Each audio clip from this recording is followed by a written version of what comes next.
Azərbaycanın mədəniyyət paytaxtı olan Şuşa şəhəri quruculuq və inkişaf dövrünü yaşayır. Şuşada birinci yaşayış kompleksi 2024-cü ildə istifadəyə verilib. Hazırda isə D3 və D4 yaşayış massivlərində çoxmənzilli binalar inşa olunur. Şuşa şəhər Dövlət Qoruğu İdarəsinin şöbə müdiri Rıza Abdullayev bildirib ki, D3 yaşayış massivində 17 çoxmənzilli yaşayış binasının inşa edilməsi nəzərdə tutulur.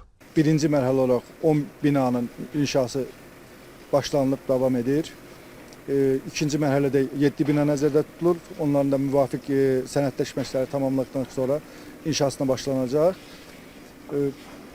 D3 yaşayış massivində 5-6 mərtəbəli yaşayış binaları nəzərdə tutulub layihədə.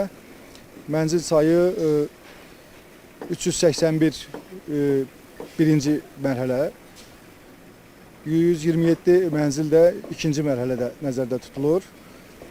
Mənzillər 2, 3, 4, 5 otaqlı olaraq layihələndirilib.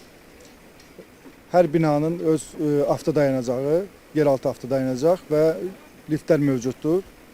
İnşaatçılar işğaldan azad edilmiş ərazilərdə çalışdıqları üçün sevinç və qürur hissi keçirdiklərini bildirirlər. 1991-ci ildə Şuşada olmuşam. Mənim üçün böyük bir qürurdur ki, böyük bir fəxrdir ki, burada binaların tikintisində bir Şuşa sakini kimi özümdə iştirak edirəm.